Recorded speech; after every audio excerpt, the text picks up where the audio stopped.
I took the midnight train from the city to the small town where I lived. I never imagined, though, that it would become a nightmarish ordeal that would scar me for life.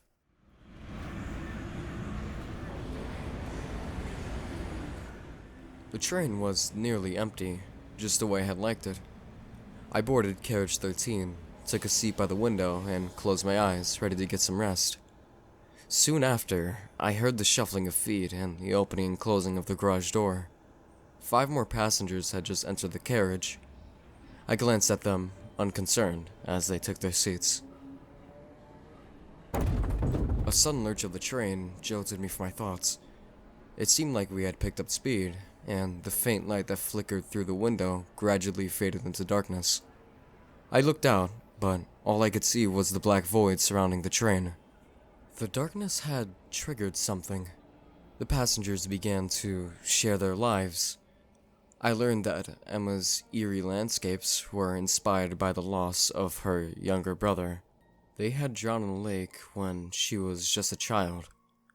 Coincidentally, Tom, her boyfriend, had been present at the lake that day, but he didn't remember Emma.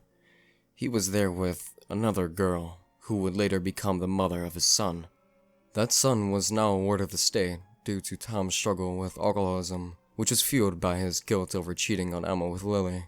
Sarah, the woman who despised Tom for his betrayal of her sister, had her own demons to battle. After her mom's death, she became obsessed with finding the person responsible for the hit and run. She spent years of her life tracking down the leads and using her position as a private investigator to gather information. The search consumed her, poisoning her relationships and forcing her to confront the darkest parts of herself. Dave, the man responsible for the incident, was a widower who had just lost his wife to cancer. He had turned to the bottle, culminating in the drunken nights that led to the hit and run. Racked with guilt and afraid of the consequences, he'd kept the secret hidden for years, haunted by the lives he had destroyed.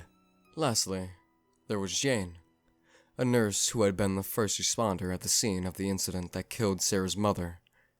She carried the weight of that night with her, blaming herself for not being able to save the woman's life. In a cruel twist of fate, she had also been the nurse who had cared for Dave's dying wife, never knowing the connection between them. Our lives were a tangled web of tragedies, loves, and secrets, all leading us to this moment, bound together in carriage 13. The hair on the back of my neck stood on end. It was unnerving, this revelation that we were entangled by fate, but as the darkness pressed in, we had to focus on survival, even as our shared past threatened to tear us apart. We realized that if we wanted to survive, we would have to stick together.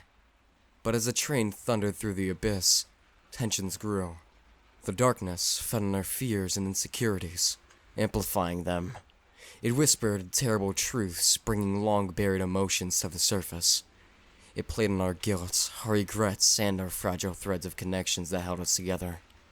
Soon, we were at each other's throats. Whispers filled the air, voices that sounded eerily like our own, recounting our deepest shames and failures.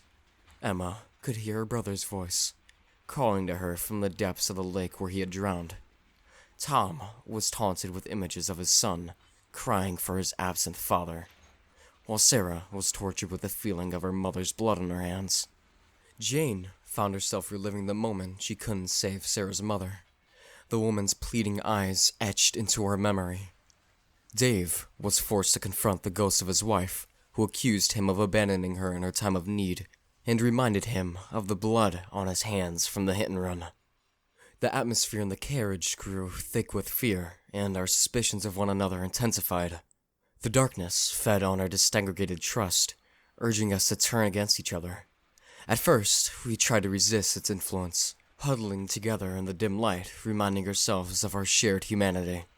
But the strain began to show.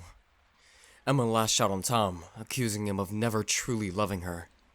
Sarah, tormented by her mother's death, fixated on Dave, her anger boiling over.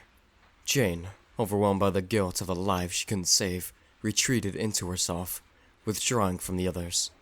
And I felt my own demons clawing at the edges of my mind. The darkness reminded me of the reasons I had been on the midnight train.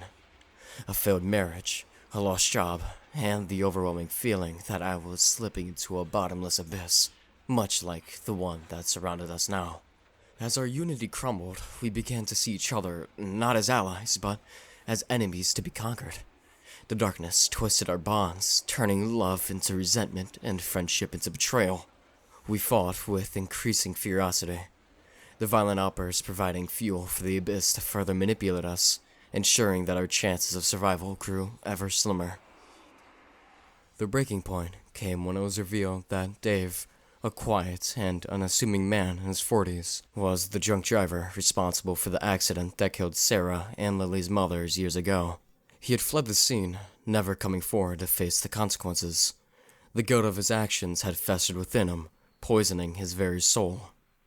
That revelation shattered any semblance of unity we had. The air in the carriage grew thick with tension as the full weight of Dave's crime bore down on us. Sarah's face twisted in rage as she lunged at him, her hands finding his throat. The others, their own demons gnawing at their sanity, chose sides in the escalating conflict. Tom, Emma, and I tried to break them apart, but it was useless. The darkness had driven them mad. They fought with ferocity born of raw fear and desperation. Blood began to stain the floor as the violence escalated. Sarah managed to grab a sharp piece of twisted metal from the warped interior of the carriage and drove it into Dave's stomach.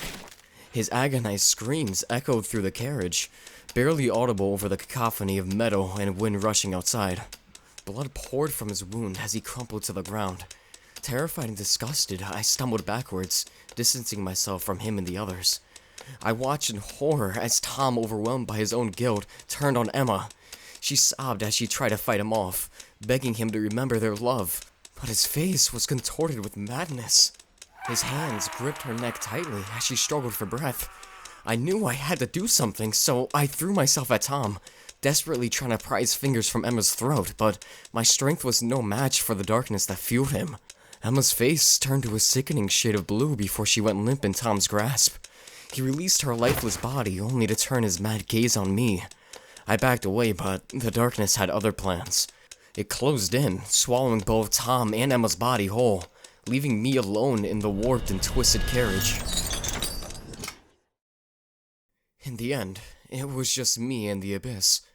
My heart raced as I stood alone in the contorted carriage, its twisted metal screeching in protest. The darkness whispered my name, coaxing me to step into the void. As the darkness whispered, visions of my own tragic past manifested before me. It showed all the times I'd hurt the people I loved, the choices I'd made that led to the deaths of my friends, and all the selfish moments of my life. The abyss was trying to break me, to make me feel powerless and submit to its dark embrace. But I refused to give in. The whispers turned to screams, the visions became more vivid and relentless, but I wouldn't let it take me. I stumbled to the emergency door and wrenched it open. The suction of the darkness threatened to drag me into its clutches, but I held on, fueled by sheer desperation. The darkness lashed out in fury, tendrils of inky blackness snaking around my arms and legs, trying to pull me into its depths. It was as if the abyss had taken on a malevolent will of its own, hell-bent on devouring me. My muscles ached and my grip began to falter. I knew I couldn't keep this up for much longer, but I refused to give up. With a final surge of determination, I reached out with my free hand and grabbed onto the carriage railing, anchoring myself against the darkness's relentless assault. In that moment, it was as if I unlocked some hidden reservoir of strength within myself. The darkness began to waver, its tendrils loosening their grip on me. I fought back with all my might, pushing the darkness away. And then, suddenly, the darkness receded. The train burst back into the normal world, its speed slowing as it pulled into the station. I fell onto the platform, gasping for air, my body trembling with adrenaline and exhaustion. As I lay there, the station lights flickered overhead. I knew that I had survived the abyss, but not without cost. I was the last one standing, but I was now forever haunted by the darkness, and by the lives that had been lost within its grasp.